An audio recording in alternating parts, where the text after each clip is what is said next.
창세기를 믿으려면 머리를 꺼야 할까요? 제가 실제로 들은 질문입니다. 어느 날 한 청년이 저를 바라보며 말했습니다. 솔직히 하나만 묻겠습니다. 창세기를 믿으려면 머리를 꺼야 하나요? 냉소적인 표정이 아니었습니다. 오히려 굉장히 진지했습니다. 그 청년이 이렇게 말했습니다. 창세기 1장을 읽어보면요. 빛은 첫째 날에 만들어지고 태양은 넷째 날에야 등장하잖아요. 빛이 먼저 나오고 태양이 나중에 나온다는 게 물리학적으로 말이 안 되잖아요. 둘째 날에는 궁창 위에 물이 떠 있다고 쓰여 있잖아요. 이걸 어떻게 믿으라는 겁니까? 그 질문을 듣는 순간 저에게 본능적으로 어떤 문장들이 떠올랐습니다. 왜냐하면 저는 이미 이런 질문들을 주고받았을 때 어떤 답이 나올지를 알고 있었기 때문입니다. 성경은 과학책이 아니야. 믿음으로 받아들여야지. 하나님께는 불가능이 없어. 틀린 말은 아닙니다. 하지만 솔직히 말하면 그건 답변이라기보다 조금은 회피에 가까운 말이었습니다. 그날 밤 저는 책상 위를 다 치우고 성경만 펼쳐놓았습니다. 그리고 창세기 1장을 다시 읽기 시작했습니다. 처음부터 천천히. 그러다가 어느 순간 한 가지 생각이 들었습니다. 아, 우리가 창세기를 잘못된 방식으로 읽고 있었구나. 우리는 창세기 1장을 지도처럼 읽으려고 했습니다. 여기가 궁창이고 저기가 물이고 우주 구조가 이렇게 생겼고. 다시 말하면 우리는 계속 이 질문을 던지고 있었습니다. 어디인가, 왜요? 어떻게 만들어졌나, 하우. 그런데 이상하게도 성경을 아무리 읽어도 창세기 1장은 우주 구조 설명서처럼 보이지 않습니다. 그때 깨달았습니다. 아, 이 책은 지도 맵이 아니라 나침반, 컴퍼스였구나. 지도는 이런 질문에 답합니다. 어디인가, 어떻게 가는가. 하지만 나침반은 전혀 다른 질문을 가리킵니다. 누가 후, 왜 와이.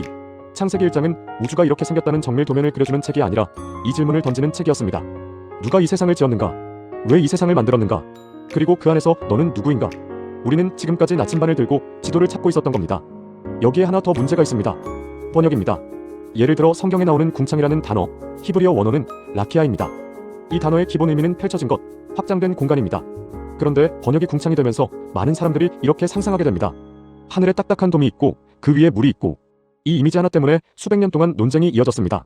사실 하나님은 현대물리학 언어로 성경을 쓰신 것이 아니라 고대 사람들이 이해할 수 있는 언어로 말씀하셨습니다. 이 부분은 2강, 3강에서 고대 언어와 문화 속에서 조금 더 자세히 설명하겠습니다. 오늘은 핵심만 잡고 넘어가겠습니다. 저는 오랫동안 창세기 1장을 읽으며 이런 질문을 던졌습니다. 빛은 입자인가, 파동인가? 6일은 24시간인가, 긴 시대인가? 진화와 창조를 어떻게 조화시킬까?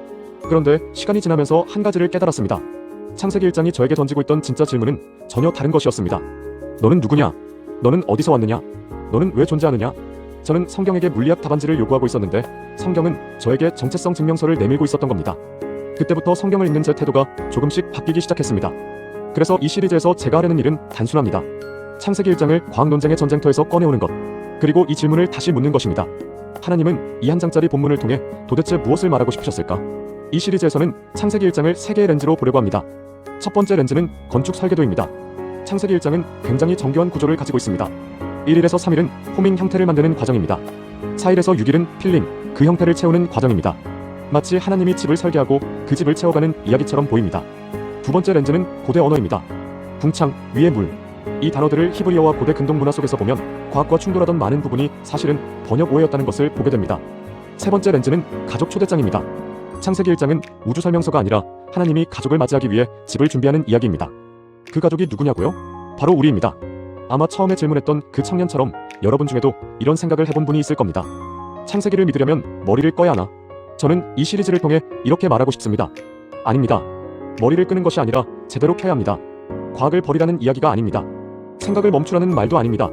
오히려 성경이 실제로 말하고 있는 것, 그리고 성경이 말하지 않는 것, 이 둘을 구분해서 보는 훈련을 함께 해보려는 것입니다. 그래서 어느 순간 이렇게 느끼게 되기를 바랍니다. 아, 창세기 1장이 이제야 말이 되기 시작한다. 오늘은 우리가 잘못된 지도를 들고 출발했다는 이야기까지 했습니다. 2강에서는 조금 더 깊이 들어가 보겠습니다.